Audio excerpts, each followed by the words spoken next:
এই পেঁয়াজির রেসিপিটা রেকর্ড করতে করতে ভাবছিলাম এত সহজ একটা রেসিপি দেব। পেঁয়াজি তো আমরা প্রায় সবাই বানাতে পারি, বা কলকাতায় বা ওয়েস্ট বেঙ্গলে হলে আমরা সহজে পেঁয়াজি তেলে ভাজার দোকানে পেয়েও যাই, কিন্তু বাইরে থাকলে বোধহয় সেটা হয়ে ওঠে না। যাই হোক, পেঁয়াজির আর একটা নাম পেঁয়াজু। বাংলাদেশের লোকে এই নামেই পেঁয়াজিকে চেনেন। আমি দেখাচ্ছি কীভাবে দোকানের মতো পেঁয়াজি খুব সহজেই বাড়িতে বানিয়ে নিতে পারেন। আপনার লাগবে 4টে পেঁয়াজ, 4 থেকে 5টা লঙ্কা।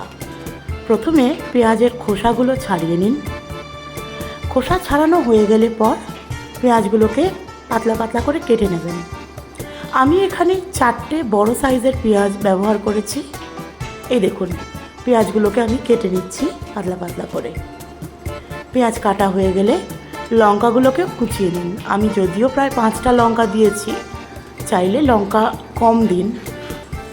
ইতিমধ্যে একটা বড় কড়াইয়ের মধ্যে প্রায় 150 মিলিলিটার মতো তেল গরম করে নিয়ে তার মধ্যে 2টো শুকনো লঙ্কা ভেজে নিন। অবাক হচ্ছেন কোথায় লাগবে শুকনো লঙ্কাটা? দেখাচ্ছি। ভাজা হয়ে গেলে আপনি এই শুকনো লঙ্কাটাকে পেঁয়াজের সঙ্গেই নিয়ে নিন একটা বাটির মধ্যে।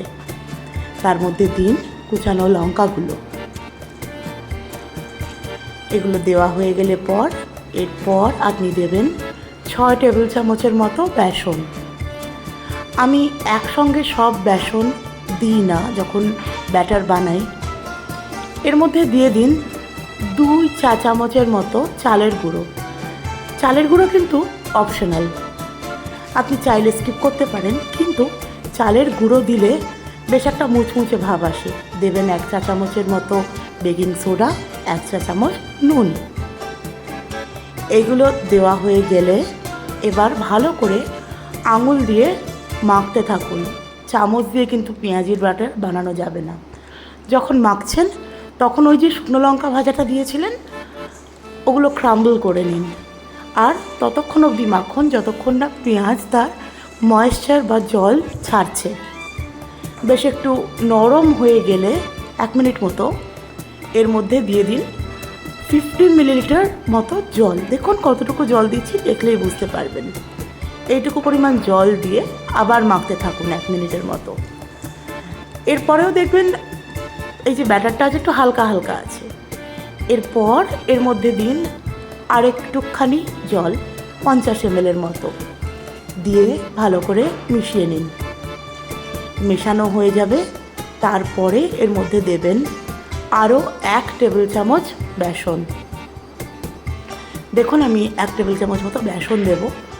আমি কখনোই এই ব্যাটারটা বানানোর সময় একসঙ্গে সব বেসনটা দিয়ে দিই না, তাতে না বড্ড কীরকম একটা ডাল ডাল খেতে লাগে।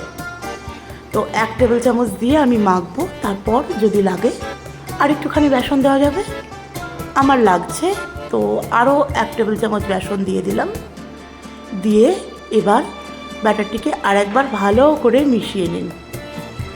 মেশাতে থাকুন, দেখবেন বেশ একটা এমন ব্যাটার তৈরি হচ্ছে যাতে পেঁয়াজগুলো আপনার হাতে লাগছে আর মিক্সচারটা কোনোভাবেই রানি নয়।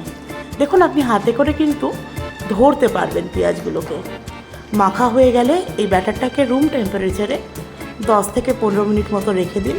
আর তারই মধ্যে যে তেলের মধ্যে আপনি লঙ্কা ভেজেছিলেন সেই তেলটাকে আরেকবার গরম করে নিয়ে মিডিয়াম ফ্লেমে পেঁয়াজি ভাজতে শুরু করুন, ঠিক যেভাবে আমি দেখাচ্ছি। দেখুন হাতে করেই আপনি ছোট ছোট করে পোর্শন তুলে নিতে পারবেন। কড়ার ডায়ামিটারের ওপর নির্ভর করে একসঙ্গে 2, 3 বা 4টে পেঁয়াজি ভাজা যায়।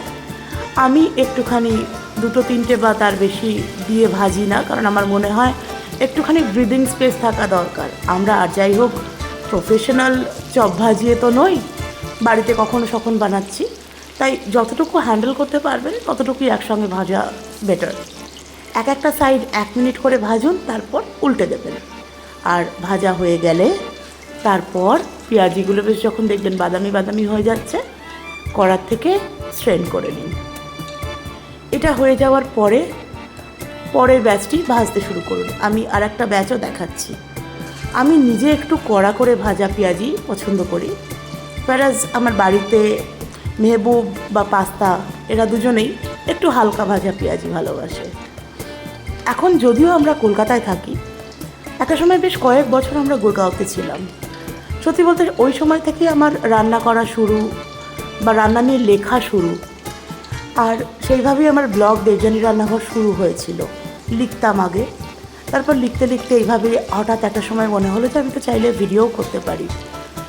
ভিডিওয় কথা বলা বা নিজেকে দেখানোয় আমার সেরকম একটা স্বাচ্ছন্দ্য বোধ নেই, তবু আস্তে আস্তে মনে হচ্ছে কথা তো বলাই যায় আপনাদের সঙ্গে, তাই না? এই দেখুন পরের ব্যাচটাও হয়ে গেল। ঠিক এইভাবেই বাকি পেঁয়াজিগুলো ভেজে নিন। যেটুকু আমরা নিয়েছিলাম তাতে প্রায় 20টা পেঁয়াজি হবে। ও হ্যাঁ, পেঁয়াজি ভাজা হয়ে গেলে ওই তেলেই বেশ কিছু চিনেবাদাম ভেজে নিন। মুড়ির মধ্যে 2টো লঙ্কা ভাজা, একটু চিনেবাদাম ভাজা, সামান্য তেল দিয়ে ভালো করে মিশিয়ে নিন। আর এর সঙ্গে দিয়ে দিন, এই দেখুন লঙ্কা ভাজাগুলোকে কিন্তু আমি হাতে করে গুঁড়িয়ে নিচ্ছি। মেশানো হয়ে গেলে তার মধ্যে নিয়ে নিন 2টো পেঁয়াজি, সঙ্গে 1 কাপ গরম চা। আর কিছু তো চাই না, তাই না?